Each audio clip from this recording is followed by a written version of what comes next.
जहां एक तरफ पीएम मोदी धीरेन्द्र कृष्ण शास्त्री की शादी कराने में व्यस्त हैं, वहीं दूसरी तरफ महाराष्ट्र की कुर्सी उनके कुनबे से निकली जा रही है। महाराष्ट्र में एकनाथ शिंदे सारा खेल बिगाड़ने वाले वे एनडीए कुनबे में खेला करते हुए नजर आ रहे हैं। साफ शब्दों में कहें तो वे बीजेपी को धमकाने की कोशिश कर रहे हैं, अपनी अहमियत महाराष्ट्र की राजनीति में समझाने की कोशिश कर रहे हैं। नमस्कार, मैं पिंटू सक्सेना और आज इस वीडियो में हम महाराष्ट्र की सियासत के बारे में तो जानेंगे, साथ ही बिहार में क्या सियासी सरगर्मियां देखने को मिल रही है इसके बारे में भी जानने का पूरा प्रयास करेंगे। कल पीएम मोदी ने बागेश्वर धाम पहुंचकर कैंसर हॉस्पिटल की आधारशिला रखी। इस दौरान पीएम मोदी ने धीरेन्द्र कृष्ण शास्त्री से मुलाकात भी की। इसके बाद पीएम मोदी धीरेन्द्र कृष्ण शास्त्री की मां से भी मिले। शास्त्री जी की मां से मिलते हुए पीएम मोदी ने हंसते हुए कहा कि उनकी मन की पर्ची मेरे पास है। उन्होंने आगे कहा कि आप अपनी बेटी की शादी करवाना चाहती हैं। दरअसल पीएम मोदी ने ये इसलिए कहा क्योंकि धीरेन्द्र कृष्ण शास्त्री अपने कई इंटरव्यूज में ये कह चुके हैं कि उनकी माँ उनकी शादी को लेकर काफी समय से चिंतित है। इस दौरान पीएम मोदी ने शास्त्री जी की जमकर तारीफ भी की और इस दौरान उन्होंने शास्त्री जी को अपना छोटा भाई भी बताया। इस दौरान पीएम मोदी ने छतरपुर के बागेश्वर धाम में अपने विरोधियों को नसीहत देने का भी काम किया।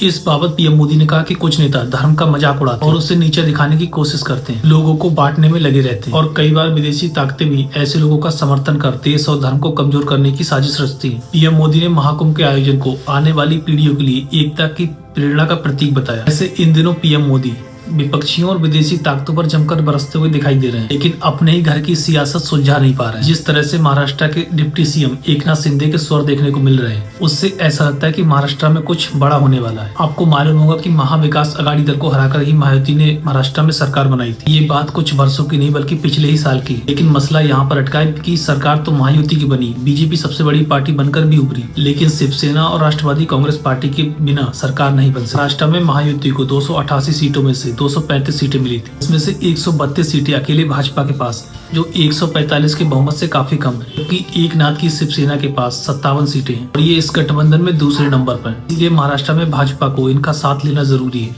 वरना सरकार नहीं चल सकती। अभी हाल ही के दिन में हमें ये देखने को मिला था कि किस तरह से पीएम मोदी सम्मान देने के लिए शरद पवार की कुर्सी तक पकड़ रहे थे। उन्हें डर है कि कहीं सरकार महाराष्ट्र में गिर न जाए, इसलिए विपक्षियों का भी सहयोग लिया जा सकता है। दरअसल शिंदे और बीजेपी का विवाद कोई नया नहीं है, ये स्टार्टिंग से ही चलता आ रहा है। किस तरह से महाराष्ट्र में शिंदे के नाम पर चुनाव लड़ा गया और उन्हें ही बाद में मुख्यमंत्री नहीं बनाया गया।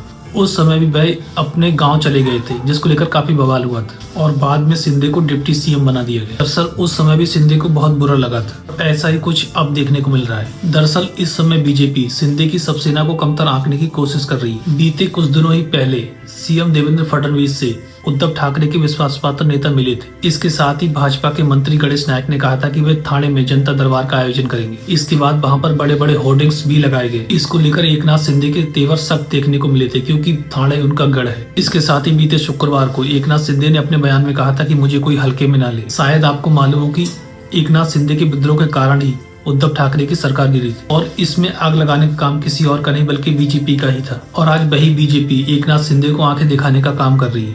इन सब के बावजूद भी एकनाथ शिंदे दिल्ली सीएम के शपथ ग्रहण समारोह में शामिल हुए थे, जबकि बिहार के पलटूराम नेता नीतीश कुमार नजर नहीं आए थे। आपको मालूम होगा कि नीतीश के सहयोग से ही 2024 में भाजपा की सरकार बनी थी। बिहार में अपना मुख्यमंत्री लाने के लिए पीएम मोदी हर संभव प्रयास कर रहे हैं। इसका एक ताजा तरीन नमूना हमें बजट में भी देखने को मिला था, किस तरह से बिहार के लिए बजट में खजाना खोला गया था। ऐसे भी अब पीएम मोदी बिहार की कुर्सी पर मन की बात करने वाले और आज अपने भागलपुर दौरे के दौरान पीएम मोदी मुख्यमंत्री के नाम के लिए नीतीश कुमार का ऐलान कर सकते हैं। इसके साथ ही पीएम मोदी आज देश के किसानों के लिए 19वीं पीएम किसान सम्मान निधि किस्त भी जारी करेंगे। ऐसे महाराष्ट्र और बिहार की सियासत के बारे में आपके क्या विचार है, कृपया हमें कमेंट करके जरूर बताएं।